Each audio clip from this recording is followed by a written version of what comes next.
Alô, você amiga, você amigo do programa Hora da Prosa. Estamos começando mais uma entrevista com uma pessoa que é uma agente política na região. Ela é vice-presidenta do diretório do Partido dos Trabalhadores na cidade de Santo André. É formada em gestão pública, pós-graduada em assistência social. Tem uma vasta experiência trabalhando em programas sociais em Santo André, Diadema e em outras localidades aqui na região, e vai nos brindar hoje com um pouco da sua trajetória. Estou falando da Lígia Alves. Lígia, conte aqui para os nossos internautas quem é você e o que você andou fazendo até chegar aqui, Lígia. Bom dia Jerônimo. Primeiramente queria agradecer o convite, dizer que é uma grande honra, uma grande satisfação estar aqui para participar dessa prosa, né? Bom, eu sou nascida em Santo André, né? Nascida e criada aqui em Santo André. Pertenço ao Partido dos Trabalhadores desde 1988, né? Portanto, mais de 30 anos. Nasci numa família com 4 meninos, 5 comigo, sou a única filha mulher. Morei a minha vida quase toda até a adolescência, juventude, no Parque Erasmo Assunção, do outro lado, né? E depois me casei, tive 3 filhos, são maravilhosos, Gabriel, Isabela e Marina, que são adultos hoje, né? E me mudei, moro mais agora próximo ao centro, e desde 2012 eu estou mais próximo ao centro. Vim de uma família classe média-baixa, né? Meu pai foi metalúrgico da Ford, trabalhou muitos anos, se aposentou pela Ford. E minha infância foi uma infância muito maravilhosa, muito gostosa, apesar de, né, a minha família é muito grande, com muitos homens, pouquíssimas mulheres. E na rua que eu morava também, tinha pouquíssimas meninas, né? Então, assim, eu fui obrigada, né? Obrigada, e eu gostava muito, quando eu era criança, eu jogava muito futebol com meus irmãos. E com os meninos da rua, porque só tinha eu de menina. E aí eu me lembro de uma coisa engraçada, Jerônimo, porque quando eles iam tirar o time, eu tava lá, e minha mãe acompanhando. E ninguém queria que eu fizesse parte do time, porque eu era muito criança. Aí os meus irmãos, os meninos diziam, a irmã de vocês vai ficar no seu time. Aí eu ficava no gol. Então eu me lembro muito disso com muita alegria, né? E aí eu aprendi, meus pais, minha mãe sempre foi militante da pastoral, da igreja, né? Meu pai sempre foi metalúrgico. E dali vem, né? Eu acho que vem muito da nossa formação, né? Caráter, da nossa formação política, vem primeiro dentro da família. Então, acompanhando todas aquelas lutas da minha mãe, com a igreja, com o pessoal das comunidades, minha mãe sempre trabalhou muito dentro das comunidades, minha mãe foi da pastoral da criança, que fazia aquela multimistura, né? Trabalhou muito tempo na época do Celso Daniel como a Raimunda da cozinha alternativa, fazia muita comida com casca de abóbora, essas coisas todas. E militou muito e ajudou muita gente. Meu pai, por outro lado, metalúrgico. Então, acho que fui crescendo nesse ambiente e fui, quando eu era adolescente, ainda jovenzinha, que foi fundado o PT. Então, logo após, eu me filiei, mas eu não militava, eu não era orgânica, né? Não militava. Mas isso veio, né? Então, eu tenho uma grande honra de muito jovenzinha, por conta da igreja. Acho que o pessoal que é da minha idade, da nossa idade, a gente tem muito isso de ter começado a militar dentro da igreja, né? E eu pertencia à comunidade Senhor do Bonfim, no Parque das Nações, onde lá a gente estudava muito e tratava muito da teologia da libertação do Leonardo Boff. Então isso já trazia uma bagagem, né, para a gente, embora muito jovens. E eu tenho uma satisfação muito grande de lembrar do início da minha militância política. Eu estive na Direta Já em 84, Vou contar um segredinho aqui, né? Mas nesse dia da Direta Já, eu tinha prova, eu estava, se eu não me engano, no primeiro ano do ensino médio, ou segundo, não me lembro direito. E eu tinha prova. E como que eu ia participar se eu tinha prova? Não podia faltar na escola. Se eu falasse para meus pais, eles iam brigar, mas naquela época, ainda acho que com 15, 16 anos, eu pensava na minha cabeça, eu preciso estar lá. Né? Eu acho que eu tinha 15 anos. Porque para mim fazia todo sentido que aquilo ia ser uma data histórica. Eu tinha essa dimensão e eu tinha prova. Mas e aí? A prova era algo, claro, importante para a minha vida, para a minha formação, mas era algo para mim em particular. E eu tinha sempre o desejo de fazer parte da história e depois eu poder contar para meus filhos, para meus netos. E de fato foi um dia que está na memória dos brasileiros, está na história do Brasil até hoje. Aquela noite que realmente eu não falei para meus pais, eu matei aula para poder estar na Direta Já. Foi uma coisa emocionante, muito menina ainda, e a gente foi com a turma da igreja. A turma da igreja não sabia que eu estava matando aula. E lá a gente tinha medo de se perder, e o Frei, que era responsável, levou uma bandeira, acho que o cano da bandeira devia ter uns 4 metros. E aí ele falava pra gente, se perdeu, só olha pra bandeira que é a maior. Então deu tudo certo, a gente voltou para casa e no outro dia, de fato, contei para meus pais. Minha mãe ficou orgulhosa, meu pai ficou um pouco bravo, mas eu disse para ele, eu não podia não estar presente naquele momento. Aí dali para diante, foi só militância, foi só Partido dos Trabalhadores e estou aqui. Muito bem. Isso deve ter sido naquele comício no Vale do Anhangabaú. Exatamente. No Vale do Anhangabaú, se eu não me engano, naquela época tinha 1 milhão de pessoas. De todo lugar, você devia estar lá. Sim, está. De todos os lugares que você olhava, que era o vale abaixo, mas tem a parte de cima, você via gente. Em todas as ruas. Então, olha, eu falo até me arrepio até hoje. Aquele comício que teve Lula, Osmar Santos, Ulisses Guimarães. Exatamente, esse foi, mesmo. De fato, foi um momento histórico. E eu podia estar fora dessa. Não, fez bem ter ido lá. Eu não reprovo, não. Então, deixa mais aqui. Entre nós, você se tornou uma militante, como muita gente naquela época. Eu costumo dizer que a Igreja Católica foi a maior fornecedora de quadros para, não só para o PT, mas para outros partidos de esquerda também. Né? Todo mundo que militou na esquerda, em algum momento, ali pelos anos 70, 80, passou pelas fileiras da Igreja Católica. Então, e depois disso, você começou a militar. Como é que foi a sua trajetória no Partido dos Trabalhadores?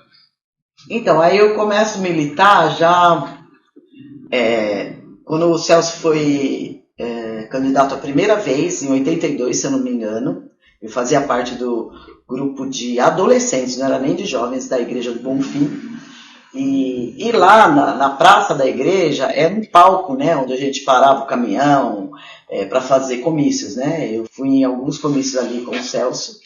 Eu me lembro que eram 5 partidos ainda. Eu não votava ainda, mas eu já militava. Né? Os jovens todos de lá, por isso que você fala é verdade. A Igreja Católica realmente criou alguns quadros. E assim eu comecei a militar. Não especificamente dentro do partido, por conta que eu ainda era menor de idade e tal, mas aí eu já percebi ali com os meus pares, né, o que era importante, né, o que era a gente pensar e sonhar um sonho coletivo, pensar no coletivo, trabalhar no coletivo. Isso sempre, Jerônimo, acho que até hoje dentro da minha profissão, dentro dos lugares que eu trabalhei, a questão de trabalhar o coletivo é uma das coisas mais importantes. Uhum. Não consigo me ver trabalhando de outra forma. Com o tempo, vou acompanhando as eleições, aí eu pude votar, tal, fui acompanhando. E aí, quando chega em 89, Lula foi candidato a presidente, né, primeira vez. Também, aí eu participava de tudo, porque aí a gente tinha um grupo político mesmo dentro da igreja, já era maior de idade, já estava Então, participava de tudo, a gente tinha muita atividade política nas ruas. Na minha rua tinha um núcleo de base, né? Que também tem isso. Tinha um núcleo de base, então a gente participava ali, naquele momento. E depois, uma coisa vai empurrando a outra, você vai... Eu, por incrível que pareça, pode ser que muita gente não acredite, mas eu sou uma pessoa tímida, né? E eu sempre tive essa timidez, assim, de... Depois que eu chego, você me apresentou a casa, a porta, a janela, né? A rota de fuga, por onde que eu corro, aí eu desenrolo, mas antes não, eu tenho uma timidez, né?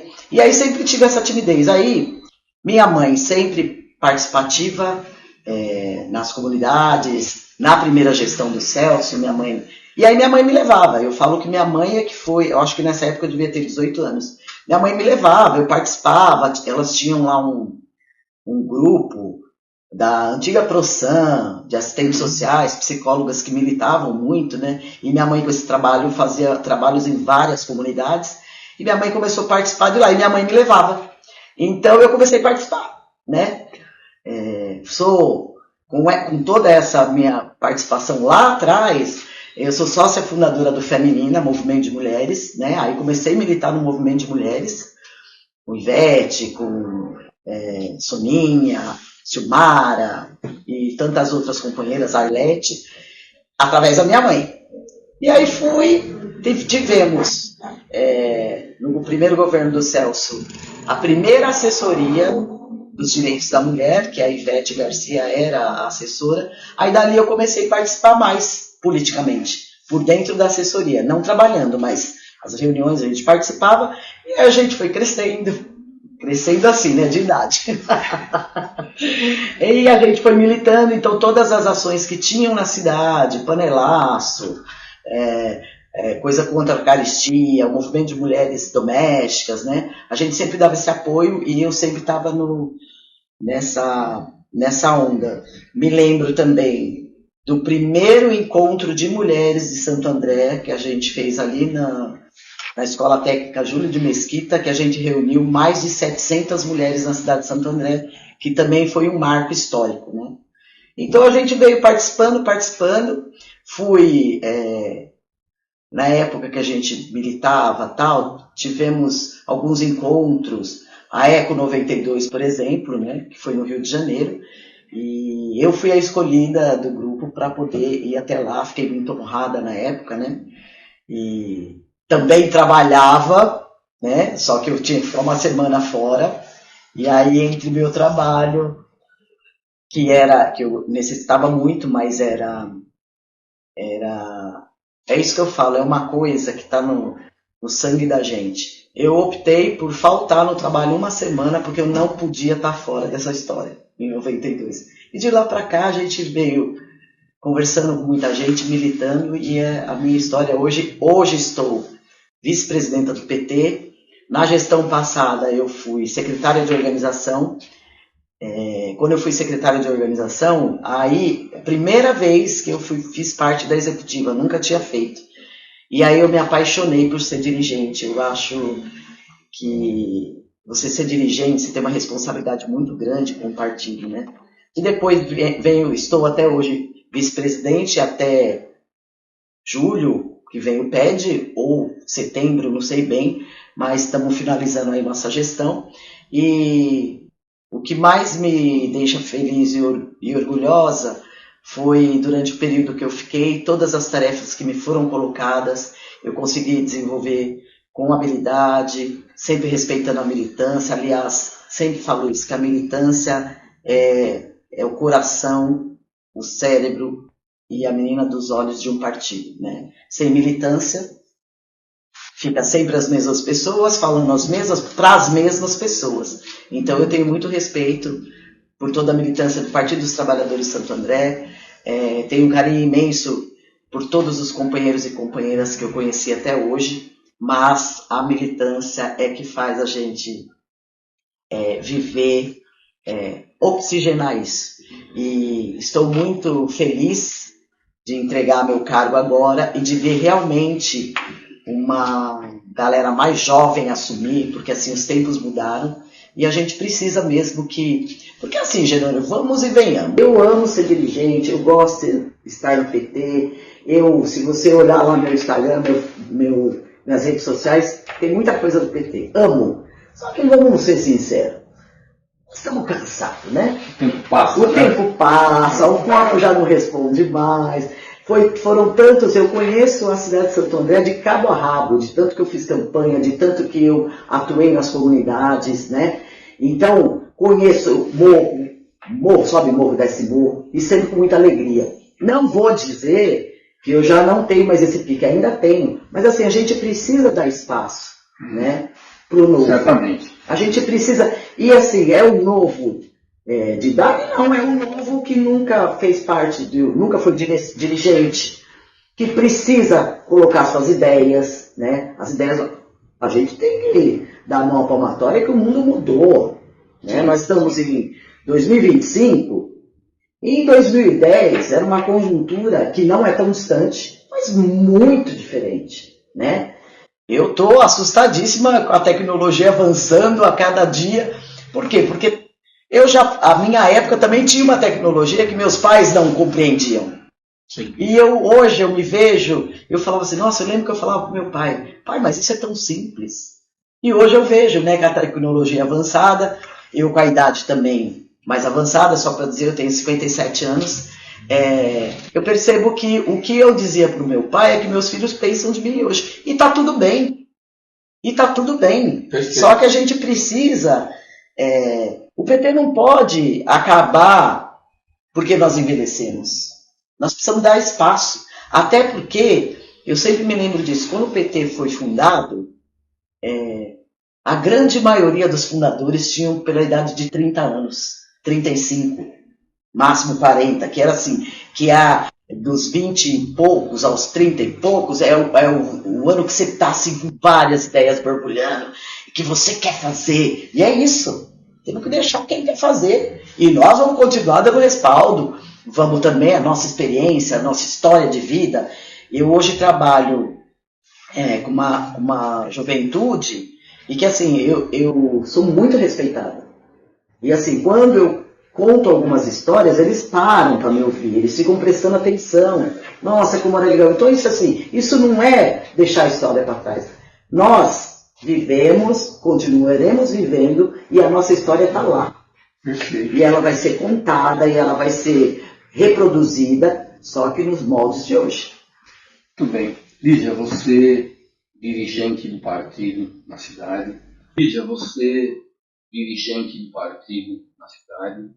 Você certamente participou da organização das campanhas eleitorais, dessas últimas principalmente. Eu entrevistei aqui nesse programa algumas mulheres que foram candidatas a vereadora, a candidata a prefeita, a prefeita. E as mulheres, em geral, se queixaram do seguinte problema. Segundo elas, a campanha feminina é vista de uma maneira diferente da campanha dos homens. Algumas delas se sentiram preteridas, reclamaram, por exemplo, que tiveram menos dinheiro que os homens para fazer campanha, que receberam menos material e que, além de tudo, tinham que driblar alguns homens mais afoitos que tentavam, no decorrer da campanha, assediá-las, etc. Você, como dirigente, você enfrenta esse tipo de problema no âmbito do partido político? Olha, Jerônimo, eu tenho que dizer que infelizmente sim. E acredito que todas as candidatas, pré-candidatas que estiveram aqui, elas não mentem, né? Ser mulher em qualquer condição da vida não é fácil.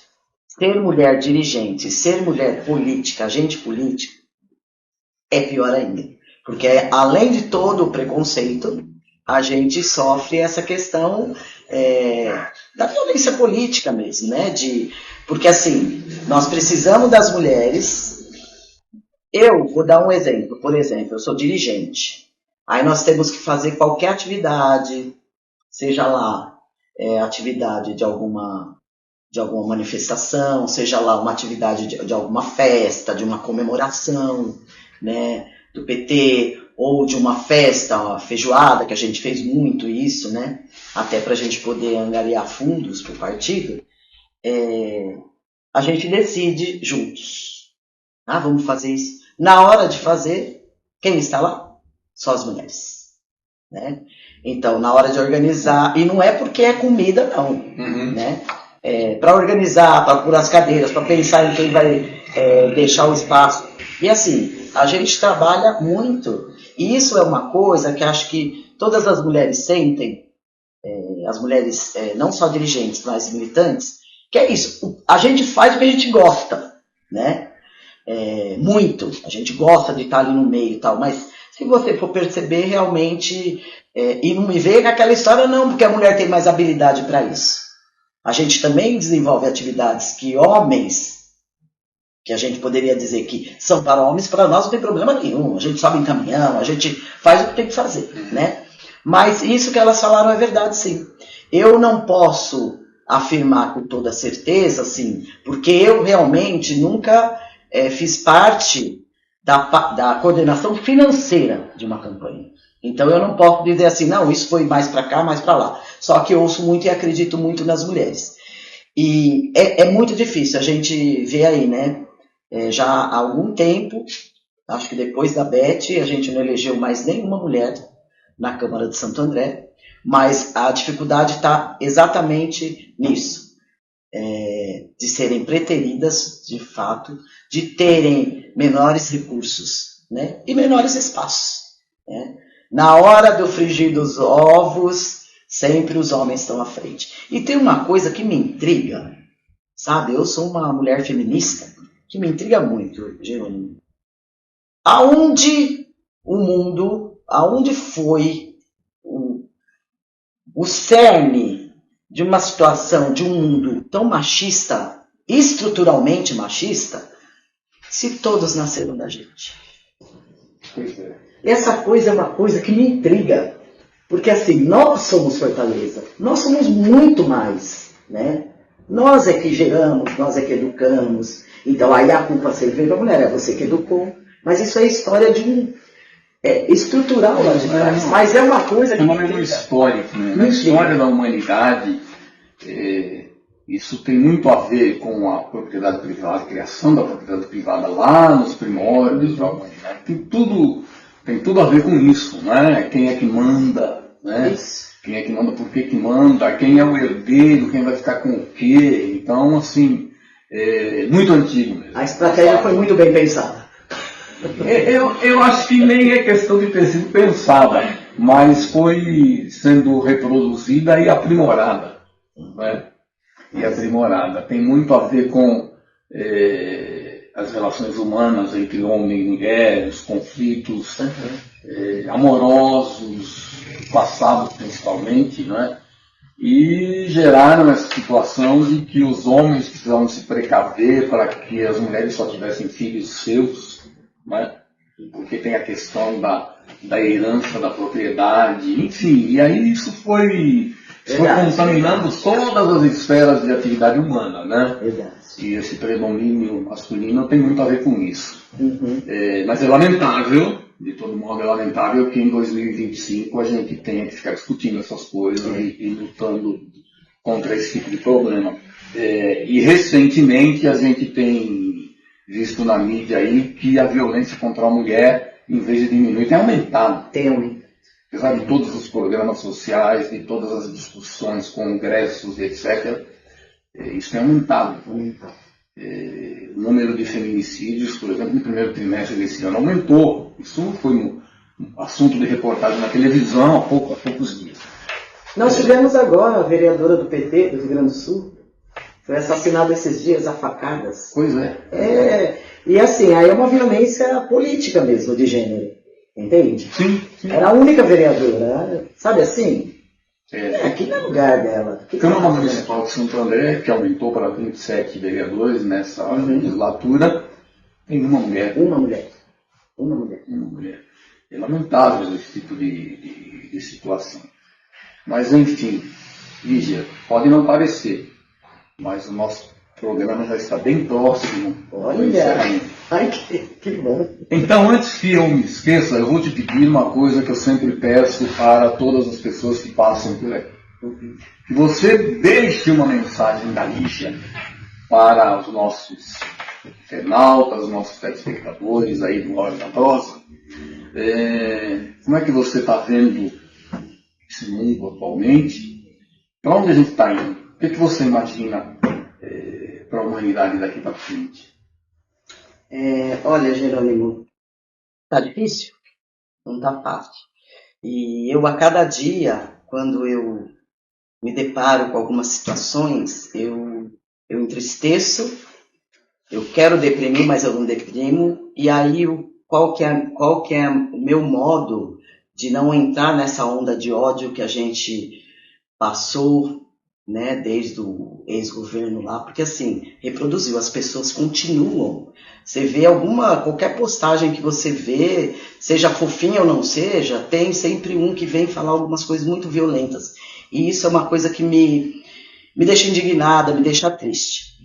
Mas eu sempre penso, né, e sempre falo para as pessoas, e quero dizer aqui para vocês, nós precisamos fazer o nosso ambiente, né? O ambiente onde você vive, o ambiente onde você trabalha, o ambiente onde você milita, você precisa fazer ele estar melhor, né? Você precisa ser mais generoso, você precisa ser mais cordial, você precisa sorrir.